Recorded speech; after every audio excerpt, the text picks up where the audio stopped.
Blue Lock episode yang ke-53 kembali dibuka dengan cerita singkat yang luar biasa menarik. Karena pada chapter inilah akhirnya giliran si monster bayi guru Bachira yang akan mulai menunjukkan taringnya. Mengingat hampir satu episode penuh, semua isinya hanya akan menceritakan mengenai Bachira dan juga proses terciptanya gol yang pertama. Singkat cerita, tepat 1 minggu sebelum pertandingan ini dimulai, Bachira dan juga para pemain lainnya pun seketika langsung dikejutkan dengan kemunculan dari master striker mereka, yaitu Lavinho. Di mana pada momen ini, dia pun dengan cepat langsung berkata kepada para pemain lain yang ada di dalam ruangan itu. Dengar bocah-bocah Blue Lock, aku tidak akan mengajarkan sepak bola kepada kalian sama sekali. Apalagi saat ini aku adalah pemain terhebat di dunia. Jadi tidak ada alasan lagi bagiku untuk mau mengajari kalian. Mendengar ucapan dari Lavinho, Bachira pun seketika langsung meresponnya. Hah? Apa aku tidak salah dengar?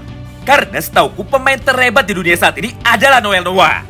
Jadi tidak mungkin orang sepertimu bisa memiliki gelar yang sama seperti dia. Walaupun awalnya Lavinho terlihat sangat kesal setelah mendengar semua ucapan dari Bachira, namun pada satu panel yang sama ini, dia pun akhirnya mulai menjelaskan kepada Bachira mengenai apa maksud dan juga definisi dari kata yang terhebat. Woi bocah pirang, persetan apa kata orang? Karena nyatanya di dalam pikiranku, aku adalah pemain yang terhebat. Tidak hanya sampai di situ, karena pada panel berikutnya, Lavinho pun kembali melanjutkan semua perkataannya. Barcelona adalah tim yang memiliki prinsip gaya permainan bebas dan juga indah. Jadi jika kalian ingin berguna di dalam tim ini, maka tunjukkanlah sehebat apa kalian bisa bermain bola dengan menggunakan caramu sendiri. Karena nyatanya, aku tidak akan pernah mengajarkan kalian satupun teknik sepak bola. Namun sebagai gantinya, aku akan memberikan sebuah petunjuk. Intinya, jika kalian tidak tahu harus memulai dari mana, maka mulailah dengan cara meniru para pemain hebat lain. Karena nyatanya, aku pun dulunya juga begitu. Lalu setelah kau dapat menirunya, maka tahap selanjutnya adalah menggabungkan teknik pemain sepak bola lain dengan teknikmu sendiri, demi membuat atau menciptakan gaya permainan originalmu. Lagi pula di dalam sepak bola, kita harus bisa memaksimalkan semua momen yang ada. Jadi jangan pernah ragu untuk mencuri gaya permainan idolamu. Nah, tepat setelah mendengar ceramah singkat tentang kebebasan dan juga keindahan di dalam tim Barcelona, Bachira pun tambah lagu seketika langsung melompat dan merebut bola itu dari kaki Lavinho. Serta di saat yang bersamaan, dia pun langsung mencoba untuk meniru dan juga mencuri gaya permainan sepak bola Lavinho. Kemudian menggabungkannya dengan teknik sepak bola monster ala guru Bachira. Melihat respon cepat dari Bachira itu, Lavinho pun seketika langsung memujinya dengan berkata seperti ini. Aku tidak akan pernah bisa memberitahu kalian mengenai bagaimana caranya menjadi pemain terhebat di dunia. Tapi ada satu hal yang perlu kalian ingat, yaitu mulai sekarang tanamkanlah sebuah gambaran di dalam diri kalian bahwa kalian semua adalah pemain yang terhebat, tidak peduli dengan apapun yang dikatakan oleh orang lain. Karena hanya dengan begitu, kalian pun akan mampu terus berkembang menjadi jauh lebih kuat dari sekarang. Walaupun tanpa perlu berlatih denganku. Wow, menarik banget ya. Siapa sangka jika cara mengajar dari Lavinho sama seperti Noel Noah, di mana Lavinho sama sekali tidak mengajarkan satupun teknik sepak bola kepada para pemainnya. Tapi Lavinho malah mengajarkan sebuah teknik dan juga pemikiran dasar di dalam sepak bola. Atau sederhananya, yang dilatih oleh Lavinho bukanlah otot dari para pemainnya, melainkan otak atau pemikiran para pemainnya. Nah, setelah menyaksikan semua kilas balik mengenai proses belajar dari guru Bachira selama dirinya dilatih secara khusus oleh Lavinho, kini scene pun kembali berpindah lagi menuju ke dalam lapangan. Di mana tepat setelah bola hasil tendangan dari Kunigami berhasil diblokir dengan sempurna oleh kiper utama dari tim Barcelona, Nes pun dengan cepat langsung menoleh ke arah Kunigami dan juga mencoba untuk mengajaknya berbicara. Apa yang baru saja kau lakukan? Kenapa kau malah langsung menembakkan bola itu? Padahal jelas sekali Kaisar sudah berada pada posisi yang bebas. Dan jika di momen itu kau mau mengoper bola itu kepada Kaisar, maka sudah pasti gol yang pertama bisa kita ciptakan. Jadi sekarang cepat katakan kepadaku, apakah sebenarnya yang saat ini sedang kau rencanakan? Karena faktanya, kami hanya bermain dengan menggunakan prinsip sepak bola rasional. Tapi gaya permainan egoisme barusan tidak dapat diterima pada tim ini.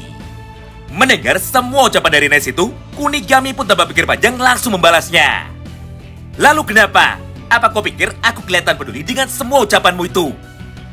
Dengar, aku bermain di lapangan dengan menggunakan caraku sendiri. Jadi urus saja urusanmu dan jangan pernah mencoba untuk menghentikanku. Nah, melihat respon dan juga jawaban dari Kunigami, Ness pun seketika menjadi sangat emosi. Hingga pada panel berikutnya, dia pun langsung berjalan menuju ke arah Kunigami dan juga langsung mencengkeram dengan erat pundak dari Kunigami sambil berkata seperti ini. Woi, aku tidak terima dengan semua ucapanmu. Jadi, ini adalah kartu kuning pertamamu sekaligus peringatan pertamamu. Karena jika nanti kau malah mengulangi lagi semua perbuatan egoismu itu, maka kau pun akan diasingkan dari tim kami. Semua rentetan kejadian itu pun berlangsung dalam tempo yang sangat cepat. Hingga pada panel berikutnya, Bachira yang saat itu sudah berada di dalam posisi yang bebas, akhirnya berhasil mengamankan bola liar hasil tendangan dari Kunigami. Serta di saat yang bersamaan ini, Bachira pun dengan cepat segera membawa lari bola itu sendirian untuk menembus benteng pertahanan dari tim lawan pada sisi sebelah kanan lapangan sambil berkata seperti ini. Lihatlah, ini adalah Meguru Bachira yang baru dan sekarang adalah waktu pertunjukanku.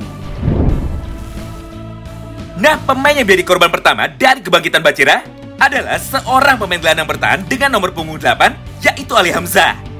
Di mana pada momen itu, Ali pun sebenarnya sudah mampu membaca dan juga memprediksi kemanakah Bachira akan berlari. Namun setelah sempat terdiam selama beberapa saat, Bachira pun akhirnya mampu melewatinya dengan mudah menggunakan teknik gocekan kolong atau teknik gocekan elastikonya. Melihat kemampuan hebat yang ditunjukkan oleh Bachira di dalam lapangan, Isagi yang saat itu terus mengamatinya dari bangku cadangan akhirnya mulai berkata kepada dirinya sendiri. Jadi begitu ya, ternyata Bachira saat ini sudah berubah gaya dan juga postur dribblenya.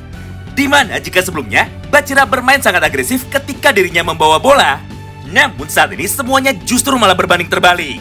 Karena nyatanya Bachira mampu bermain dengan efektif dan juga tenang. Terlebih lagi saat ini Bachira lebih banyak menunggu dan juga mengamati pergerakan dari lawan lebih dulu sebelum pada akhirnya dirinya memutuskan untuk bertindak. Simpelnya, di momen ini Bachira menunggu dan membayangkan gerakan dari pemain lawan di dalam pikirannya. Serta di saat yang bersamaan, Bachira pun mulai memaksa para pemain lawan untuk mau bergerak lebih dulu. Dan setelah lawannya bergerak untuk mendekatinya, barulah Bachira akan mengeluarkan sebuah teknik baru yang bernama trick break untuk bisa melewati penjagaan ketat yang dilakukan oleh para pemain lawan. Hal itulah yang saat ini sedang terjadi di dalam lapangan, di mana pada akhirnya Theo yang merupakan pemain bertahan pada sayap kiri berhasil dilewati dengan sangat mudah. Melihat semua kejadian itu di depan matanya, tentu saja Kunigami pun tidak bisa tinggal diam. Hingga di saat yang bersamaan, dia pun seketika langsung berlari menuju ke arah Meguru Bachira, serta langsung menutup jalur dribblenya sambil berkata seperti ini. Woi Bachira, jika kau membutuhkan lawan untuk menari, maka akulah orang yang akan datang menemanimu dan juga mengambil bola itu dari kakimu. Mendengar semua tantangan dari Kunigami, Bachira pun seketika langsung meresponnya melalui sebuah aksi. Hingga pada satu panel yang sama itu, dia pun seketika langsung berubah jalur dribblenya dan berniat untuk melewati Kunigami dengan menggunakan teknik gocekan tipuannya lagi. Tapi sayangnya kali ini Kunigami masih mampu mengimbangi kemampuan dari Bachira. Karena semua teknik yang saat itu dikeluarkan dan juga digunakan oleh Meguru Bachira ternyata berhasil di-counter dan juga diikuti oleh Kunigami.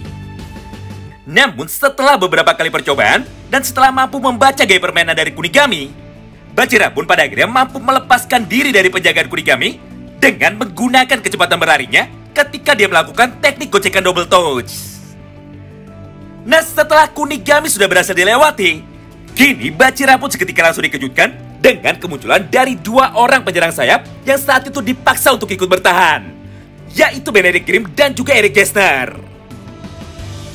Melihat hal itu di depan matanya, Bachira pun dengan cepat segera mengoper lagi bola yang ada di kakinya menuju ke area kotak penalti. Di mana pada posisi ini, nampak Ignacio Lala yang sudah mampu berdiri dengan bebas tanpa ada satupun penjagaan berarti yang dilakukan oleh para pemain dari tim Bayern Munchen. Menariknya, walaupun di momen ini Ignacio memiliki sebuah peluang yang sangat besar untuk bisa mencetak gol, namun nyatanya dia pun sama sekali tidak ada niat untuk langsung menembakkan bola itu menuju ke arah gawang. Sebagai gantinya, Lala pun tanpa pikir panjang malah mengoper bola itu lagi menuju ke arah Eita Otoya yang ada pada sisi sebelah kanannya. Sebelum pada akhirnya bola pun kembali dioper lagi menuju ke arah Meguru Bachira yang sudah mampu melepaskan dirinya dari penjagaan ketat yang dilakukan oleh Eric dan juga Grimm.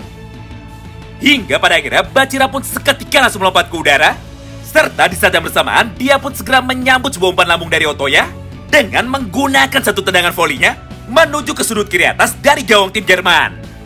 Akibatnya bola hasil tendangan itu pun tidak mampu terbendung lagi dan gol pun seketika langsung tercipta melalui serangan kombinasi mereka. Serta skor pun sekarang langsung berubah menjadi 1-0 bagi keunggulan untuk tim Barcelona.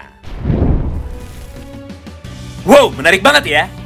Siapa sangka bahwa di momen ini Baciralah orang pertama di dalam Akademi Sepak Bola Blue Lock yang mampu menciptakan gol pembuka di dalam turnamen Liga Eropa.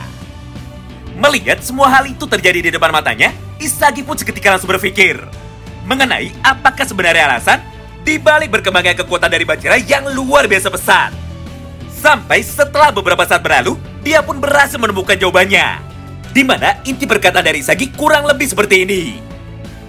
Sederhananya, ketika Bacira berada di dalam tim Blue Lock 11, maka gaya bermain Bacira menjadi sangat egois dan juga agresif, sama seperti seorang anak kecil yang baru saja mendapatkan mainan baru. Sedangkan ketika dia berada di dalam tim Barcelona, maka gaya permainan dari Bacira berubah menjadi sangat dewasa dan juga sangat tenang. Hingga semua hal itu bisa membuat Bacira mampu mengeluarkan semua potensi kekuatan maksimalnya. Yang artinya, semua perubahan tersebut dapat terjadi karena adanya perbedaan lingkungan di mana Bacira berlatih. Di satu sisi, gaya permainan egois di tim Blue Lock malah membuat Bacira kehilangan jati dirinya. Sedangkan ketika Bacira ada di dalam lingkungan tim Barcelona, yang lebih mengutamakan kebebasan dan juga keindahan daripada jumlah gol yang tercipta, maka Bacira pun jadi mampu mengembangkan gaya permainannya menjadi lebih bervariasi. Nah, setelah mengucapkan kalimat di atas, Inzaghi pun seketika langsung tersadar mengenai apa maksud dari semua ucapan Jin Pacheco, yaitu tentang lingkungan tempat kita berlatih yang akan menjadikan kita menjadi pemain yang lebih kuat. Hingga pada panel berikutnya, Inzaghi pun seketika langsung berkata, "Baiklah, kalau begitu aku harus menemukan sebuah cara supaya aku dapat segera beradaptasi dengan tim ini. Karena jika aku masuk ke dalam lapangan sebelum bisa menemukan sebuah jawabannya, maka nasibku akan berakhir sama seperti Kunigami. Di mana pada sisa waktu pertandingan ini, Kunigami malah menjadi sama sekali tidak dianggap dan dia pun sudah benar-benar diasingkan oleh para pemain tim Jerman lain yang ada di dalam lapangan." Sayangnya, semua potongan alur cerita singkat tersebut harus berakhir sampai di sini. Tepat ketika peluit tanda dimulainya kick-off yang kedua sudah dibunyikan, dan tepat ketika Michael Kaiser baru saja ingin memulai sebuah rangkaian serangan beruntunnya demi membalas sebuah gol indah yang baru saja berhasil diciptakan oleh Meguru Bacira. Tentu saja bagi kalian yang penasaran dan ingin tahu mengenai bagaimana kelanjutan kisahnya, maka nantikan terus ya update berikutnya di channel ini. Terima kasih banyak yang sudah simak video ini sampai habis dan salam baku hantam.